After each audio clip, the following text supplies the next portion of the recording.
Ladies and gentlemen, good afternoon. Today we are back with another video. In today's video, we're going to be trying to diagnose whatever the vibration problem with this car. So basically what happens is when you're driving at around 45 to 50 miles an hour, the car just starts not really violently shaking, but shaking pretty bad. The wheel just kind of moves back and forth like this, and the whole car is kind of vibrating. So my theory is that it is the drive shaft. So we're going to get the car up in the air. We're going to take a look at the drive shaft. Before we get into all that, let me just take you guys back a couple days. I took the car around the block and tried to film the shaking of the car, so we'll cut to that. All right guys, so we're just gonna go for a quick drive. So we're mainly gonna be checking the drive shaft in today's video, but I just wanted to show you guys what exactly was going on. So first things first, let's just back out. I'm just gonna show you why I'm checking the differential in the first place. So it shakes at about like 40 to 45 miles an hour. The whole car, it's obnoxious. I thought it was a wheel balance issue, so I got my wheels balanced, but that didn't really seem to fix it. So we're just gonna drive down the street. I'm gonna flip around and show you guys. Maybe you'll be able to see, maybe not. I don't know how well it's gonna come across on video, but let's give it a shot. So just pull around right here.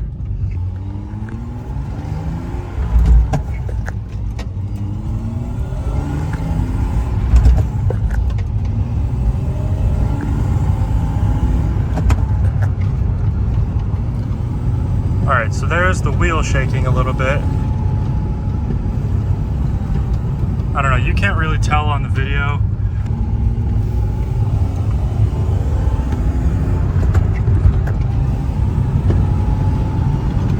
There we go.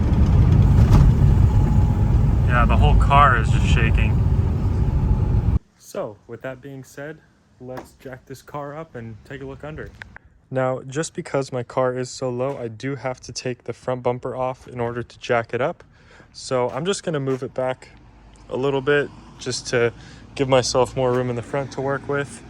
And then we'll go ahead, jack the car up, take the bumper off.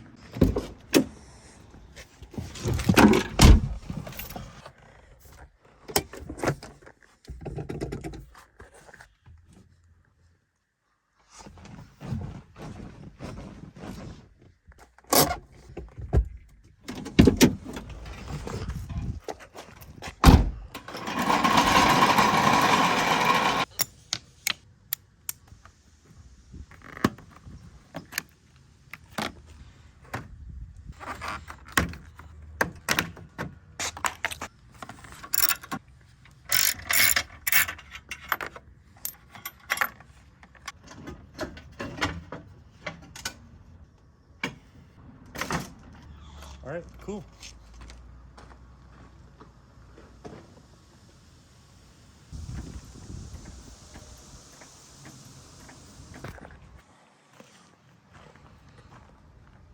All right guys, so I just decided to jack up only the front of the car. I don't really think I'll need that much access to the back. Just when I'm taking off the drive shaft, maybe it'll be a problem, but I have enough room as it is.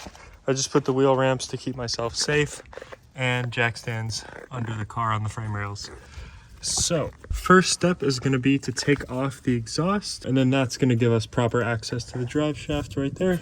One quick wardrobe change later, we are back and ready to get started. It's going to be a 15 millimeter socket to get the header bolts off. I'm going to need 2 hands. All right guys, so far I've taken out 4 out of the 6 bolts just to help, you know, when I'm bringing the exhaust down and to keep it up once I take off all 6 bolts. I'm just gonna jack up the middle part of the exhaust, kind of where the cats and the resonators are, just to, you know, help support it up. A little bit of struggling later, I got out all 6 of the header bolts and all 4 bolts holding the mid pipe to the muffler. I also got a bit lazy to take off the muffler, so I just put a piece of wood right there just to kind of hold it in one place. So now we're just gonna take off the 2 exhaust hangers and the mid pipe should just come out. So I couldn't film much of it just because I was using my hands, but we did get the stock mid pipe out. When you are taking out your mid pipe, do not forget to unplug your O2 sensor before you lower your exhaust, or else you might snap the wires, and that is not a very fun day. I am also running a little bit short on time. I will be coming back to this maybe later today, maybe tomorrow. All right, now I have the car on 4 jack stands instead of 2. I did have to take off the muffler. I have this ramp here and that ramp there. So without further ado, let's check the drive shaft, see if we can see anything. These are pretty tight. They don't spin a lot. And then there's these ones. All right guys, so it is currently getting dark and it's really dark under the car. Center support bearing looks okay. It's a little bit dirty, but there's not much, play in it that there shouldn't be. There you go. I can turn it with my hand. And same with this one. I'm also turning that with my hand. I don't know if you can see that. The one up here looks good. I can't really turn that one. So I'm gonna just retighten all of these and see if that makes a difference. All right guys, so it's a little bit later.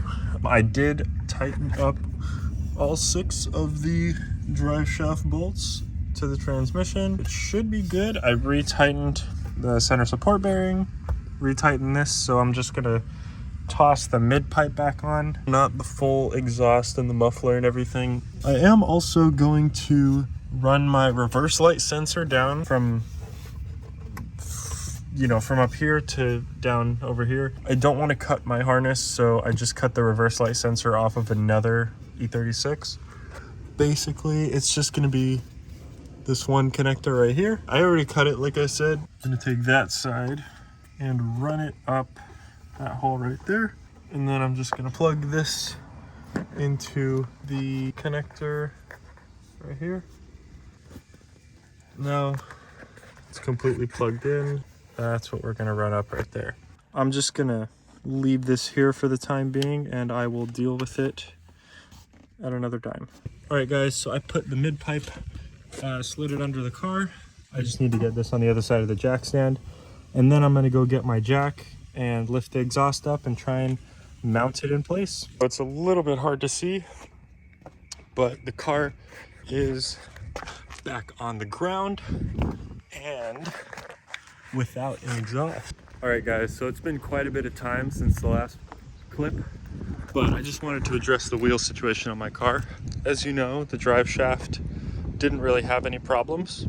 I also mentioned that I got my wheels balanced and it didn't really seem to help. What I did though, I only balanced the front ones, but the weights got knocked off of the back wheels. And I ended up borrowing a pair of Style 5s from one of my friends. And he also gave me these, I think they're E36 330 M Sport wheels. The car doesn't shake at all. It's very smooth. The only thing is I need an alignment. And I'm overall pretty happy with the way the car looks like this. The front wheels, I am gonna change up a little bit just because these are temporary, they're loaners. So I have a pair of stock E36 M3 front wheels. These ones are 17, they're 245 or 215 45 17. The new wheels that I have are 255 40 18s, and they actually have better clearance than the Style 5s do. I know the fender right here, I had too wide of a tire and it pulled this up, so I need to figure out how to get that back down. But even right here, it still fits pretty snug, but the other ones fit just a little bit better, which is surprising because it's a 255 versus a 215. It was just the weights for the wheel balancing that fell off, and that was what was causing the shaking, but now works good. So I'm just gonna show you guys the vibration. We're just gonna go take the car around the block and I'll show you guys that it doesn't vibrate anymore. All right guys, you can see 45 miles an hour and we're not shaking at all.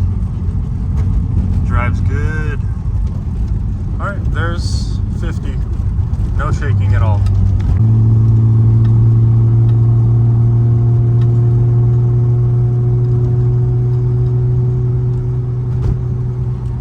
With that being said, I hope you guys enjoy. Make sure you guys stay tuned, and I'll see you guys in the next one. Peace.